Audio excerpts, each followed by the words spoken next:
പറഞ്ഞു. നൂറക്കല്ലറിക്കൊണ്ട് ചോദിച്ചു, ആരാണ് എന്റെ ഗുഹയിൽ? എന്റെ ഗുഹയിൽ കയറുന്നൊരു മുള്ളമ്മക്കേറി വരും. അത് കേട്ട് ആട് ശരിക്കും പേടിച്ചു. എന്തായാലും ഞെണ്ണു കളിപ്പിച്ചു ആടും ശ്രദ്ധിച്ചു. അത് ചോദിച്ചാൽ നീ ആരാ? ഇവനാ ചില്ലറക്കാരനല്ലോ. ശ്വാസങ്ങൾ കൊടുത്തു ഒരൊറ്റ അലർച്ച. ഞാൻ കാട്ടിലെ രാജാവ് സിംഹം, എന്റെ കുതിര വേഗം പുറത്തിറങ്ങും. ഉടനെ ആട് ചോദിച്ചു, അപ്പം നീയാണല്ലേ സ്വയം രാജാവും പറഞ്ഞു നടക്കണം? സിംഹം, നീ രാജാവെങ്കിൽ ഞാൻ ചക്രവർത്തിയാടാ. സകല നാടുകൾക്കും രാജാവ്. നിന്നെ തന്നെയാണ് ഞാൻ കാത്തിരുന്നത്. ഇത്രയും കേട്ടപ്പോൾ സിംഹം എന്നാൽ ഇതെല്ലാം കണ്ടിരുന്ന കുറുക്കൻ സിംഹത്തിന്റെ പിന്നാലെ ഓടി. രാജാവേ, ഒന്ന് നിന്നാലും. അങ്ങ് എങ്ങോട്ടാണ് പരവശനായി ഓടുന്നത്? നിൽക്കാൻ നേരമില്ല.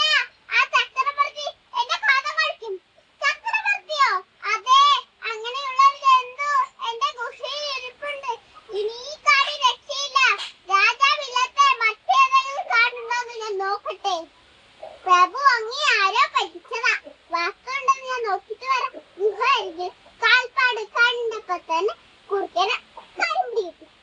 പ്രഭു, അങ്ങയുടെ ഗുഹയിൽ അതൊരാളാണ്. ആണോ? അത് നിനക്കെങ്ങനെ അറിയാം? ഞാൻ എത്രയോ ആടുകളെ ഗ്രാമത്തിൽ നിന്ന് മോഷ്ടിച്ചിട്ടുള്ളതാ.